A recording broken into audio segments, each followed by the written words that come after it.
So sir మనం ఇప్పుడు చూసుకున్నట్టయితే ఈ డిజిటల్ రెవల్యూషన్ అనేది వచ్చిన తర్వాత ఫర్ ద పాస్ట్ 5-6 ఇయర్స్ నుంచి free content and free guidance అనేది చాలా ఎక్కువైపోయినాయి సార్. అవును. సో మనం ఒక 10 ఏళ్ళ ముందు 15 ఏళ్ళ ముందు అప్పుడు కూడా మనకి మెటీరియల్ అనేది అవైలబుల్ ఉండేది, కానీ మేబీ ఒక టెక్స్ట్ ఫామ్లోనో లేకపోతే ఒక మెటీరియల్ ఫామ్లోనో బయట పీడిఎఫ్లు హార్డ్ కాపీలు దొరికేవి సార్. కానీ ఇప్పుడు మొబైల్ ఫోన్స్ వచ్చేసిన తర్వాత, గూగుల్ వచ్చేసిన తర్వాత మన ఫింగర్ టిప్స్ మీద ఫ్రీ మెటీరియల్ ఉంటుంది. అలాగే సోషల్ మీడియా బాగా వచ్చేసి యూట్యూబ్ లాంటి ప్లాట్ఫామ్స్ వచ్చిన తర్వాత ఫ్రీ గైడెన్స్ అనేది చాలా ఎక్కువైపోతుంది సార్. సో మీరు దీన్ని ఒక బూన్లా చూస్తారా, బెయిన్లా చూస్తారా? మంచి క్వశ్చన్ షాకుల్. నేను నాగమణి గారిని అడుగుతాను, అసలు మీరు చెప్పండి, ఎంత ఫ్రీ కంటెంట్ గైడెన్స్ అనేది boon or bane? I think so it is a bane sir. Like I already said, మనకు ఎక్కడ ఆపాలో తెలియదు సార్. ఏదన్నా కంటెంట్ కన్జ్యూమ్ చేస్తున్నప్పుడు సోషల్ మీడియా అయినా సరే, లేకపోతే ఫర్ ఎగ్జాంపుల్ స్టడీ మెటీరియల్ అయినా సరే, ఇది ఎక్కడి వరకు నాకు రిలవెంట్ ఉంటుంది, నా ప్రిపరేషన్కి ఎంతవరకు రిలవెంట్ ఉంటుంది అని ఏ స్టూడెంట్కి తెలియదు సార్. నువ్వు 10 ఏళ్ళు చదువుతున్నా కూడా నీకు ఎక్కడ ఆపాలి అన్నది నీకు అర్థం అవ్వదు. అలాంటప్పుడు anything that comes free is dangerous. Like I already mention, it will be dangerous, it will be a danger or hindrance to your preparation. కాబట్టి ఎంత కన్జ్యూమ్ చేసుకోవాలి అన్న దగ్గర కూడా ఒక గైడ్ కానీ ఒక మెంటార్ కానీ ఉంటే వాళ్ళు మనల్ని గైడ్ చేస్తారు. కాబట్టి we have to. నేను యాక్చువల్గా ఏంటంటే ఫ్రీ కంటెంట్ జెన్యున్ కూడా కాదంటాను నేను.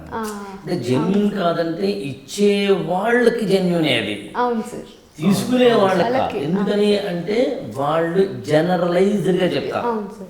ఇప్పుడు ఎన్సీఆర్టీ పుస్తకాలు చదవక్కర్లేదు అనే ఒక స్టేట్మెంట్ ఇస్తే, ఎన్సీఆర్టీ పుస్తకాలు చదవక్కర్లేదు అనే స్టేట్మెంట్ అందరికీ వర్తించదు.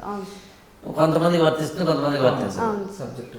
ఫ్రీ కంటెంట్ అనేది ప్రధానంగా ఫ్రీ గైడెన్స్ కానీ అనేది ఏంటంటే ఒక విధంగా వరం, ఒక విధంగా శాపం అంటాను. రూరల్ ఏరియాస్లో ఉన్న వాళ్ళకి, హౌస్ వైఫ్లుగా చిన్న చిన్న మిడిల్ క్లాసుల్లో, లోయర్ మిడిల్ క్లాసుల్లో ఉన్న వాళ్ళకి, అంటే ఫీజులు కట్టుకోవడానికి స్తోమత లేని వాళ్ళకి ఫ్రీ కంటెంట్ అనేది ఉపయోగపడుతుంది.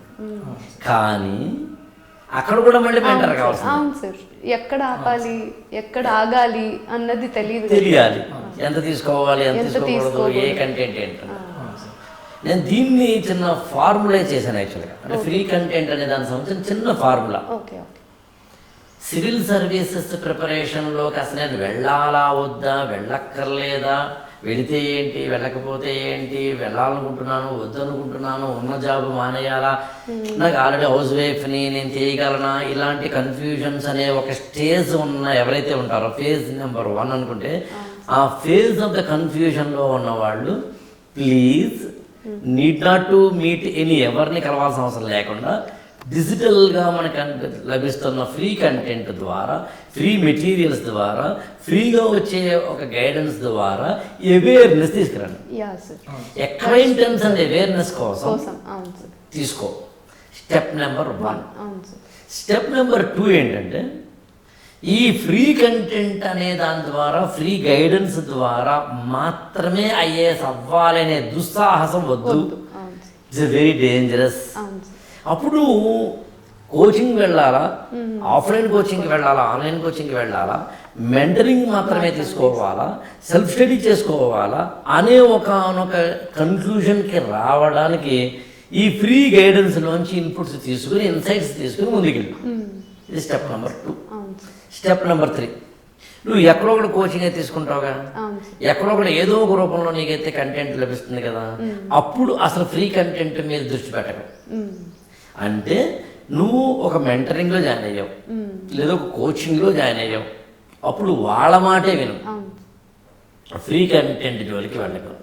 స్టెప్ నెంబర్ 4, నీ కోచింగ్ కొంత కంప్లీట్ అవ్వడము, మెంటరింగ్ కొంత కంప్లీట్ అవ్వడము, నీ మీద నీ కొంత కాన్ఫిడెన్స్ రావడము, నీ కంటెంట్ మీద, ప్రిపరేషన్ మీద, లేకపోతే ఎగ్జామినేషన్ మీద, ఇందులో ఉండే డిఫికల్టీస్ మీద నీకు ఒక కాన్ఫిడెన్స్, క్లారిటీ రావడం జరుగుతుంది కదా.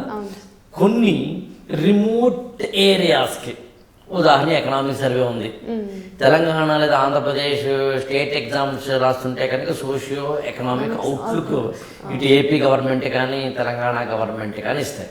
లేదా ఎకనామిక్ సర్వే, ఫారెస్ట్ సర్వేస్ లేదా forest reports, Indian forest report అని వస్తుంటే ప్రతి 2 ఏళ్ళకి, అలా అవి కాదు. కొన్ని ప్రత్యేక కంటెంట్ మనకి దొరకవు మార్కెట్లో, దొరకాలన్నా కూడా అది కొనాలంటే చాలా కష్టం అవుతుంది. ఇట్లాంటి వాటికి కొన్ని మనకి అర్థం కాని కాంప్లెక్స్ ఏరియాస్ కొన్ని ఉంటాయి. ఉదాహరణ ఎన్విరాన్మెంట్ మనం చదువుతుంటే అందులో ఏదో క్లైమేట్ చేంజ్ లాంటి వాటికి సంబంధించి చదువుతున్నప్పుడు మనకి పుస్తకం చదువుతున్నప్పుడు క్లారిటీతో ఉండదు. ఏదో క్రోనలాజికల్గా యుఎన్సిసి సంబంధించి ఏవో ఇస్తూ ఉంటాడు, మనకి అర్థం కానట్టుగా ఉంటుంది.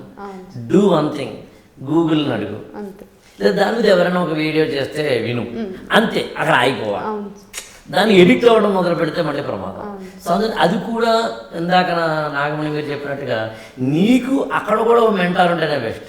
ఎంత దూరం ఫ్రీ కంటెంట్కి వెళ్ళాలి, ఎంత దూరం ఫ్రీ కంటెంట్కి వెళ్ళకూడదు తెలియాలన్నా కూడా you should have a little bit of.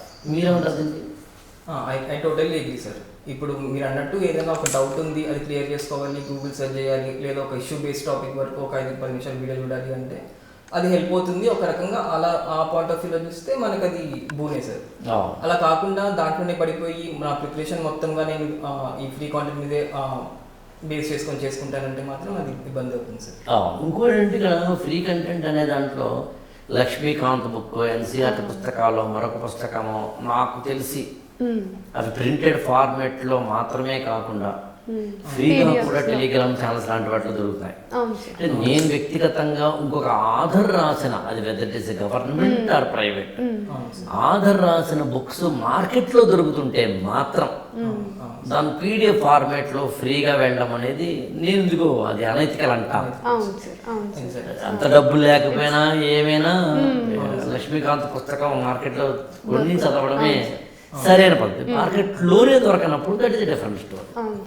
But ఏదైనా నేను చెప్పగలిగేది ఏంటంటే స్టూడెంట్స్కి ఫ్రీ కంటెంట్ అనే దానికి మాత్రం ఎడిక్ట్ అవ్వకండి. డ్రగ్స్కి ఎడిక్ట్ అయితే ఎంత ప్రమాదమో, లిక్కర్కి ఎడిక్ట్ అయితే ఎంత ప్రమాదమో, free content and self study అనే సిండ్రోమ్కి మాత్రం ఎడిక్ట్ కాకండి. అది వెరీ సెల్ఫ్ స్టడీ సిండ్రోమ్ అనేది నాకు తెలిసి అతిపెద్ద సిండ్రోమ్. అందుకని ఇంకోటి ఏంటంటే మనము వెళుతున్నప్పుడు, మన యొక్క జర్నీలో వెళ్తున్నప్పుడు ఎవరో ఒకరు మన స్ట్రెంగ్స్ అండ్ వీక్నెసెస్ చెప్పకపోతే, ఎవరో ఒకరు మనం రివ్యూ చేయకపోతే, ఎవరో ఒకరు మనం క్రిటిసైజ్ చేయకపోతే అక్కడ we can't give full fledged అంటే మన స్ట్రెంగ్త్ని మనం, మన ఎనర్జీని, ఎఫర్ట్ని పెట్టలేం. అప్పుడు రిజల్ట్ కూడా రాదు.